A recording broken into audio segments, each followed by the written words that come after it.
Hi guys, Samantha from Jessama Tutorials here, and today I'm going to show you a quick tip on how to cut the thin ends of your cane. So when you make a cane, generally you'll be able to cut it into slices, but when it comes to the shorter end of your cane, if you've been slicing a whole bunch of canes and now it's a fairly small piece of cane, it can get quite difficult to actually cut out slices. And so what I like to do is I like to just make sure that it's nice and in the right shape, because when you get down this far on a cane, generally it's a bit distorted. So I'll just shape that. And then you're going to need 2 acrylic blocks, and so I'm using the lentil roller from my shop, and then I have another little scrapbooking one. And you're going to start with one. And for instance with this one you'll just choose the flat side, and then this one too, and then press on both sides. And first off, this will flatten your cane a bit, because you can sometimes get distortion on either end, but it's also going to hold it nice and snug for you to cut. So I'm just going to turn this around. I'm not sure if you're going to be able to see that way. Let me see if I can cut it this way. And then all you're going to need is a blade, and you'll need to just make sure that that's stuck down properly. This one's fairly old, so I might not be able to do it with this one.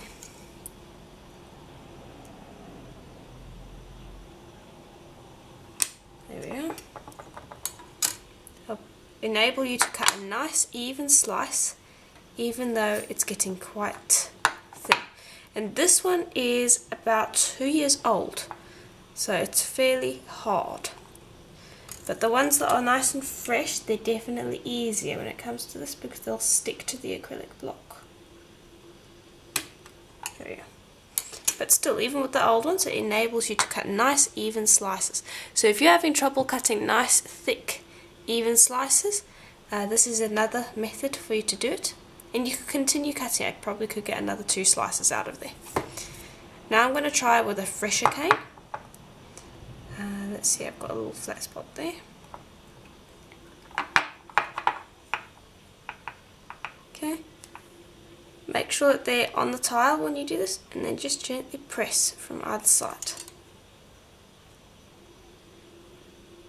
And this should enable you to cut a slice.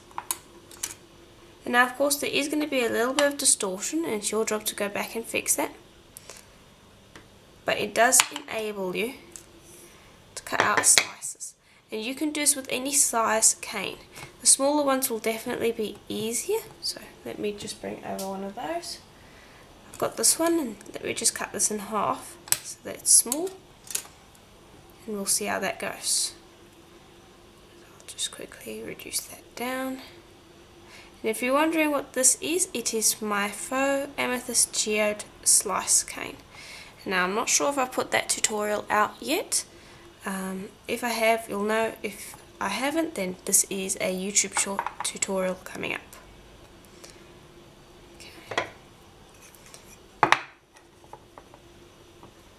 Press. And you might want to have support on either side for your acrylic blocks. So you can either put Tic Tac there, or in this case I'm just going to pop either end of my canes. And then you can very easily slice right down to the very end of your cane.